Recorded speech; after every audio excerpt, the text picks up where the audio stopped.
स्वामी जी एक लेक्चर में कहते हैं कि आपको पता है कि आपके अंदर कितनी ऊर्जा, कितनी शक्ति छिपी हुई है। वैज्ञानिक इंसान के बारे में बहुत कम ही जान सके हैं। इंसान को सालों हुए इस धरती पर आए हुए, लेकिन हमने अभी तक अपनी शक्ति का अति सूक्ष्म अंश ही देखा है। Only infinitesimal parts of man's power has been manifested till now. इसलिए कभी भी अपने आप को कमजोर मत समझना, क्योंकि तुम्हारे पीछे असीम शक्ति और आनंद का महासागर है। कैसे पाई जाए वो स्ट्रेंथ जिसकी स्वामी जी बात कर रहे हैं? Discipline the mind.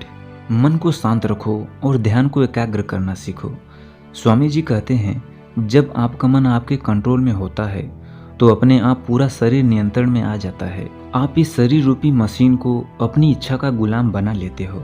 स्वामी जी कहते हैं आपके विचार एनर्जी और एक्शन पैदा करते हैं, इसलिए सफल जीवन में विचार अहम भूमिका निभाते हैं।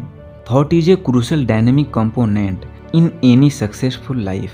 स्वामी जी कहते हैं कि अगर आपको लगता है कि न्यूक्लियर एनर्जी बहुत शक्तिशाली है, यानी मैटर में बड़ी ऊर्जा छिपी है, तो आप जानते ही नहीं कि आपके विचारों में पूरी सृष्टि की शक्ति छिपी हुई है। स्वामी विवेकानंद जी आगे कहते हैं कि जो तत्व यानी एलिमेंट्स जितना सूक्ष्म होता है उतना शक्तिशाली होता है। एकाग्र विचारों की मौन शक्ति में सबसे ज्यादा बल होता है। इसलिए जिस इंसान का मन एकाग्र और मौन रहता है वो बड़ी आसानी से स्थितियों को प्रभावित कर लेता है। दोस्तों, आज तक आपको सबसे ज्यादा साहस किसने प्रदान किया है? इस पर ध्यान देंगे तो पाएंगे आपके खुद के संकल्प ने, खुद के डिसीजन ने।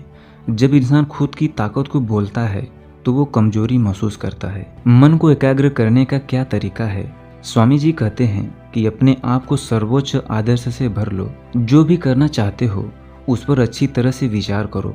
जब आप ऐसा करते हो तो आपकी सोच और बुद्धि अपने आप प्रखर होती है, जिस कारण आपके एक्शन अपने आप सशक्त होते हैं। दोस्तों, स्वामी जी कहना चाहते हैं कि अगर आपका पर्पज नाम और पैसा कमाना है तो उसे और बड़ा कर दो।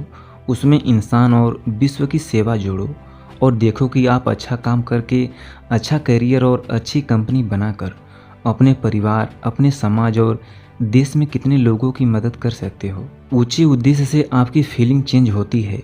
आप विस्तार की भावना महसूस करते हो और इसी भावना से आपकी एनर्जी बदलती है।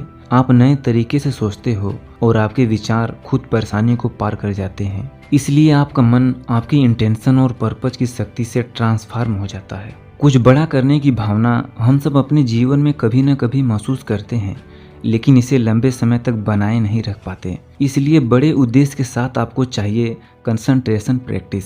स्वामी जी कहते हैं कि कोई भी डरपोक तोते की तरह बातें कर सकता है, लेकिन संकल्प शक्ति वाला ही विचारों को एक्शन में बदल सकता है। हमेशा अपने विचारों को लक्ष्य और उसके कार्य पर बनाए रखो। हम लोग लगातार कोशिश करने से, अभ्यास करने से मानसिक बल प्राप्त करते हैं। लगातार कोशिश करने से और सचेत रहने से ही आंतरिक शक्ति प्रकट होती है। Concentrate, visualisation, awareness is the price of the strength. यानी निरंतर सतर्कता, निरंतर जागरूकता ही शक्ति की असली कीमत है। यदि परिवर्तन चाहते हो तो हमें फॉलो करो। धन्यवाद।